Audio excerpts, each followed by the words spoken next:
કોઈ પણ પદાર્થ એસિડ છે કે બેઝ છે એ જાણકારી મેળવવા માટે તો ઘણા બધા સૂચકો અત્યારે માર્કેટમાં અવેલેબલ છે, પણ કુદરતી રીતે મળતા સૂચકોની અંદર આપણે જોઈએ કે જાસૂદના ફૂલ છે, ફૂલની પાંદડીઓ દ્વારા આપણે સૂચક બનાવીએ અને આ સૂચકનો પણ આપણે ઉપયોગ કરી શકીએ છીએ.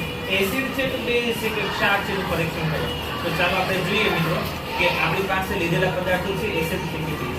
મારી પાસે જે ગ્લાસની અંદર રહેલું છે સૂચક છે એ મેં જાતે અત્યારે બનાવેલું છે. જાસૂદના ફૂલની પાંદડીઓને ગરમ પાણીમાં થોડી વાર ઉકાળે અને ફિલ્ટર કરીને ગાળીને જે પાણી તૈયાર થયું છે એ જાસૂદના સૂચક તરીકે આપણે ઉપયોગમાં લઈશું. આ જાસૂદના સૂચકની અંદર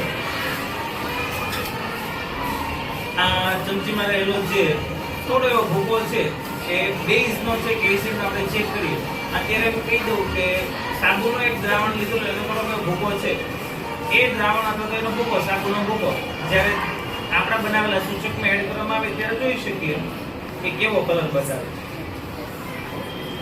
તમે જોઈ શકો છો કે આપણા સૂચકનો રંગ લીલો થઈ ગયો છે. જો આ સૂચકનો રંગ લીલો થાય તો આપણે જાણી શકીએ કે આપણને આપેલો જે પદાર્થ હતો ચમચીમાં એ બેઝ છે.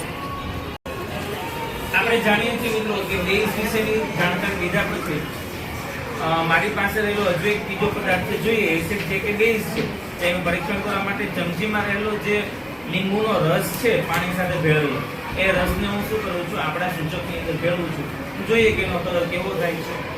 જો એનો કલર મેજેન્ટા કલર થશે તો સમજવાનું કે એસિડ છે. તમે જોઈ શકો છો મિત્રો કે જ્યારે જાસૂદનું દ્રાવણ એટલે કે સૂચક બનાવેલું હતું ત્યારે એનો કલર લાઇટ પિંક કલર જેવો હતો અને જ્યારે લીંબુનો રસ પાણી સાથે ભેળવીને નાખ્યો ત્યારે મેજેન્ટા કલર આપણને બતાવે છે. આનો મતલબ કે આપણે લીધેલું જે દ્રાવણ હતું લીંબુનું દ્રાવણ એ શેનું ઇન્ડિકેશન કરે છે કે પોતે એસિડ છે.